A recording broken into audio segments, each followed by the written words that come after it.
오늘 주백성교회 큐티 본문은 이사야 10장 5절에서 19절까지의 말씀입니다. 아수르 사람은 화 있을진저 그는 내 진노의 막대기요 그 손에 몽둥이는 내 분노라. 내가 그를 보내어 경건하지 아니한 나라를 치게 하며 내가 그에게 명령하여 나를 노하게 한 백성을 쳐서 탈취하며 노략하게 하며 또 그들을 길거리에 진흙같이 짓밟게 하려 하거니와 그의 뜻은 이같이 아니하며 그의 마음의 생각도 이같이 아니하고 다만 그의 마음은 허다한 나라를 파괴하고 멸절하려 하는도다. 그러므로 주 만군의 여호와께서 살진 자를 파리하게 하시며 그의 영화 아래에 불이 붙는 것 같이 맹렬히 타게 하실 것이라. 이스라엘의 빛은 불이 되고 그의 거룩하신 이는 불꽃이 되실 것이니라. 하루 사이에 그의 가시와 진레가 소멸되며 그의 숲과 기름진 밭의 영광이 전부 소멸되리니 병자가 점점 쇠약하여 감 같을 것이라. 그의 숲에 남은 나무의 수가 희소하여 아이라도 능히 계수할 수 있으리라. 오늘 본문의 말씀을 가지고 우리가 생각해 봐야 할 주제는 하나님의 뜻에 순종하지 않고 자기 뜻대로 교만하게 행하는 자의 결과는 무엇인가입니다.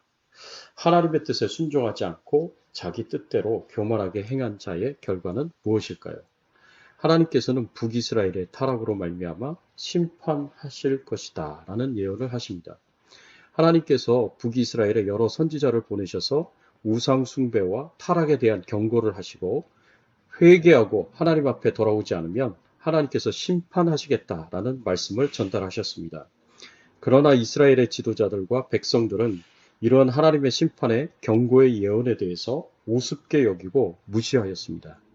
하나님께서 벽돌을 허무시면 더 좋은 다듬은 돌로 다시 세울 것이고 하나님께서 뽕나무를 쳐서 뽑아버리시면 그 자리에 백향목을 옮겨다 심을 것이라는 교만한 말을 하였습니다. 하나님께서 심판하신다고 하더라도 두려울 것이 없다는 말입니다. 하나님이 치셔서 황폐하게 되면 자신들이 다시 세우면 된다는 식으로 교만하게 말하고 행동하였습니다. 그래서 아람과 블레셋의 압제를 받고 고난과 고통을 당하는 심판을 당해도 회개하고 하나님께로 돌아와 하나님의 도우심을 구하고 구원을 요청하지 않았다라고 말씀하고 있습니다. 기도하지 않았다고 말씀하고 있습니다. 그래서 하나님께서는 북이스라엘을 치시던 그 손을 거두지 않으시고 이제는 아수르를 들어서 완전히 멸망을 시키십니다. 역사상 지도에서 그 이름이 사라지게 만들어 버리십니다. 이렇게 북이스라엘 백성들을 심판하신 이후에 그 심판의 도구로 사용하신 아수르에 대해서도 하나님께서 심판하실 것을 오늘 본문에서 말씀하십니다. 하나님의 뜻에 순종하지 않고 자기 뜻대로 교만하게 행한 자의 결과는 하나님의 심판으로 멸망을 당하는 것입니다. 아수르는 남유다를 심판하는 하나님의 도구였지만 하나님의 뜻에 순종하지 않고 자기 뜻대로 교만하게 행하였습니다. 오늘 본문 5절과 6절의 말씀에 보면 이런 말씀이 있습니다. 아수르의 사람은 화 있을진저 그는 내 진노의 막대기요 그 손의 몽둥이는 내 분노라. 내가 그를 보내어 경건하지 아니한 나라를 치게 하며 내가 그에게 명령하여 나를 노하게 한 백성을 쳐서 탈취하며 노략하게 하며 또 그들을 길거리에 진흙같이 짓밟게 하려 하거니와 라고 말씀하셨습니다. 여기서 하나님께서 아수르를 범죄한 하나님의 백성을 심판하는 도구로 삼으셨습니다. 여기서 내가 그를 보내어 라든가 내가 그에게 명령하여 라는 표현을 통해서 아수르로 하여금 북이스라엘 백성들을 치게 하신 그 주체가 바로 하나님이시라는 것을 알 수 있습니다. 그런데 여기서 우리가 오해하지 말아야 할 것은 비록 하나님께서 아수르를 통해서 북이스라엘을 심판하셨지만 하나님께서 이 심판에 적극적으로 개입하신 것은 아니라는 사실입니다. 이것은 하나님께서 악을 적극적으로 억제하지 않고 일시적으로 허용하신 것을 의미합니다. 하나님은 평소에 강한 권능으로 악을 억제하고 계십니다. 하나님께서 단 하루라도 악을 억제하지 않으신다면 이 세상은 사람이 살 수 있는 것이 될 수가 없습니다. 세상이 이 정도라도 질서가 있게 유지되고 있는 것은 다 하나님께서 강한 권능으로 악을 억제하고 계신 까닭입니다. 그런데 하나님은 종종 그와 같이 악을 억제하고 계시던 손을 거두어 들이셔서 악이 활동하도록 허용하시는 때가 있습니다. 그렇다면 하나님은 왜 종종 악을 억제하고 계시던 손을 거두어 악을 활동하게 하시는 걸까요? 그것은 사람들이 하나님께서 악을 억제하시는 그런 사이에 하나님을 온전히 잘 섬기고 하나님의 뜻대로 말씀대로 온전히 순종하며 살아가기보다는 교만하여져서 악을 행하는 삶을 살기 때문에 하나님께서 징벌 하시고 심판하시기 위함입니다. 특히 하나님은 하나님의 백성이 하나님을 배반하고 악을 행할 때에 악의 활동을 허용하시므로 그들을 통해서 그릇 행하는 하나님의 백성들을 징계하십니다. 그런데 아수르가 하나님이 허용하시는 만큼 하나님의 도구가 되어서 북이스라엘을 심판하여야 할 터인데 아수르가 하나님의 뜻을 벗어나 자신의 뜻대로 행동합니다. 하나님의 뜻은 아수르가 북이스라엘을 침략하여 탈취하고 노략하게 하고 길거리에 진흙같이 짓밟게 하려는 것이었습니다. 원수들의 말발굽 아래에 짓밟히고 이방인의 조석거리가 되게 하는 것이었습니다. 이것은 하나님이 생각하시는 북이스라엘을 향한 심판이었습니다. 그런데 7절 말씀을 보십시오. 7절 말씀에 아수르는 어떻게 행하였습니까? 그의 뜻은 이같지 아니하며 그의 마음의 생각도 이같지 아니하고 다만 그의 마음은 허다한 나라를 파괴하며 멸절하려 하는도다. 이 말씀에 의하면 아수르는 비단 이스라엘만 짓밟는 것뿐만 아니라 허다한 나라들을 파괴하며 멸하려 하였던 것입니다. 아수르는 선민을 이스라엘 백성들을 징계하는 하나님의 도구로서의 역할에만 충실해야 했습니다. 그것이 그들을 강하게 하시고 또 택하셔서 하나님의 뜻에 따르는 그런 합당한 처신이었습니다. 그런데 아수르는 이와 같이 행동하지 않습니다. 아수르의 뜻은 하나님의 뜻과 같지 않았습니다. 아수르는 북이스라엘을 멸망시킬 하나님의 도구로 선택되었음에도 불구하고 하나님의 뜻에서 벗어나고 말았습니다. 아수르의 북이스라엘의 멸망은 하나님의 심판을 위한 것이었는데 아수르는 그렇게 생각하지 않았습니다.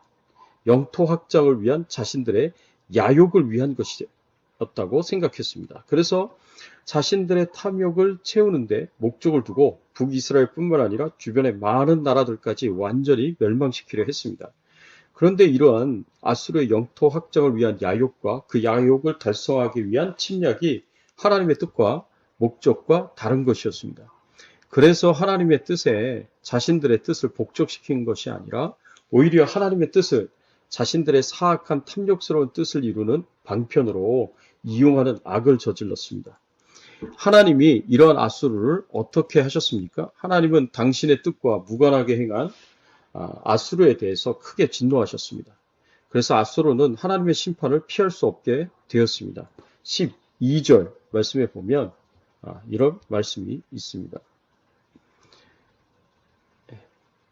그러므로 주께서 주의 일을 시온산과 예루살렘에 다 행하신 후에 아수르 왕의 완악한 마음의 열매와 높은 눈의 자랑을 벌하시리라 라고 말씀하셨습니다.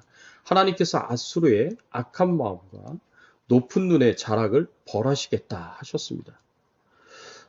아수르가 하나님 앞에서 어떤 교만한 마음을 가졌습니까? 아람을 멸망시키고 북이스라엘을 멸망시킨 이후에 남유다까지 넘봐서 예루살렘까지 점령하려고 했습니다. 남유다를 완전히 멸망시키는 것은 하나님이 허락하신 뜻이 아니었습니다. 그런데 아수르는 남유다까지 넘봐서 예루살렘까지 멸망을 시키려 하였습니다. 그래서 10절과 11절 말씀에 보면은 이런 말씀이 있습니다. 내 손이 이미 우상을 섬기는 나라들에 미쳤나니 그들이 조각한 신상들이 예루살렘과 사마리아와 그의 우상들에게 행함같이 예루살렘과 그의 우상들에게 행하지 못하겠느냐 하는도다. 하나님께서 이렇게 하나님의 뜻에 순종하지 않고 자신의 뜻대로 하나님이 허락하시지 않은 것을 행한 아수르를 심판하시는데 어떻게 심판을 하십니까? 아수르가 하나님의 심판으로 병자가 점점 기력이 약해지고 면역력이 약해져서 쇠약해지고 죽어가듯이 그렇게 죽어가게 될 것이고 멸망당하게 될 것이다 라고 말씀하십니다. 오늘 본문 18절 말씀에 보면 하나님께서 이렇게 말씀하십니다. 그의 숲과 기름진 밭의 영광이 전부 소멸되리니 병자가 점점 쇠약하여 감 같을 것이라. 아수르가 하나님의 심판으로 병자가 점점 기력이 약해지고 면역력이 약해져서 쇠약해지고 죽어가듯이 그렇게 죽어갈 것이다 라고 말씀을 하고 있는 것입니다.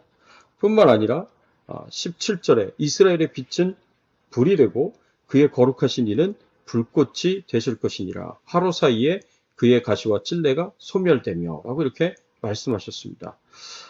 병자가 점점 쇠약해 죽어가듯이 살찐 자가 파리하게 되듯이 아수르가 하나님의 심판으로 점점 쇠약해지더니 죽어가게 될 것이다 라고 말씀을 하고 있는 것입니다.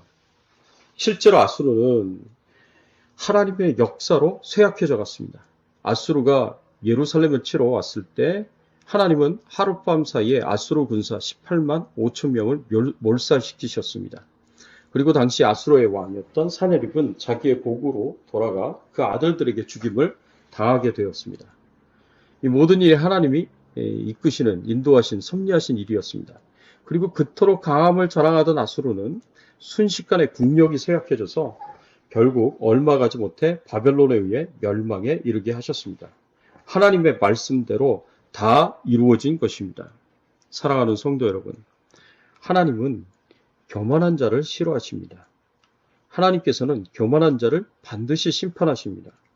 하나님이 도와주셔서 하나님이 인도해 주셔서 이룬 일들이고 성취한 일들인데 그것이 마치 자기가 다 한 것처럼 교만하게 생각하는 자를 하나님께서는 싫어하십니다. 이렇게 교만한 자의 허점은 하나님이 허용하시는 한계를 무시하고 끊임없는 욕심에 이끌려 자기 뜻대로 자기 마음대로 행하고 죄를 쌓는다는 것입니다. 그 결과는 아수르의 경우에서 보듯이 멸망으로 끝이 납니다. 영원할 것이라고 생각했던 자신의 영광이, 자신의 권력이, 자신의 부유함이 병자와 같이 점점 쇠약해지더니만 하나님의 때에 사라지고 맙니다. 그러니 우리는 아수르를 교훈 삼아 항상 하나님 앞에 겸손하고 내 뜻보다 하나님의 뜻을 앞세워 순종하는 삶을 살아갈 수 있는 저와 여러분들이 되시기를 예수 그리스도의 이름으로 축원합니다. 함께 기도하겠습니다. 하나님, 그렇습니다. 오늘 말씀을 통해서 저희들에게 교훈을 주시니 감사를 드립니다. 하나님의 뜻에 순종하지 않고 자기 뜻대로 교만하게 행한 자의 결과는 하나님의 심판으로 멸망을 당하는 것이다 라는 것을 저희들로 하여금 가르쳐 주시고 교훈해 주시니 감사를 드립니다. 하나님께서는 교만한 자를 싫어하십니다. 하나님께서는 교만한 자를 치십니다. 마치 병자가 점점점 쇠약해져 가듯이 그들의 세력은, 그들의 권세는, 그들의 영광은, 그들의 재물은 점점점 쇠약해져 가게 될 것이고 하나님의 때가 되었을 때 결국에는 멸망을 당하게 되고 사라지게 될 것이라는 것을 저희들에게 가르쳐 주시니 감사를 드립니다. 하나님, 이제는 하나님 앞에 겸손하게 하시고 내 뜻보다 하나님의 뜻을 앞세워 순종하는 삶을 살아갈 수 있는 저희들의 신앙의 삶이 될 수 있도록 은혜를 베풀어 주시옵소서. 하나님이여, 간절히 소원합니다. 코로나19 바이러스가 속히 소멸되게 하시고 속히 백신이 나와서 하나님 예배가 자유롭게 드려지게 하시고 또 교회가 이 모든 행정명령의 구속으로부터 자유할 수 있도록 하나님께서 은혜를 베풀어 주시옵소서. 코로나19 바이러스로부터 하나님 교회를 지켜주시고 또 예배를 지켜주시고 우리 성도님들을 지켜주시기를 간절히 바라옵고 소원하오며 생업의 현장에서 하나님께서 돌봐주셔서 공급해 주실 것을 간절히 바라옵고 소원하오며 예수 그리스도의 이름으로 기도드리옵나이다. 아멘.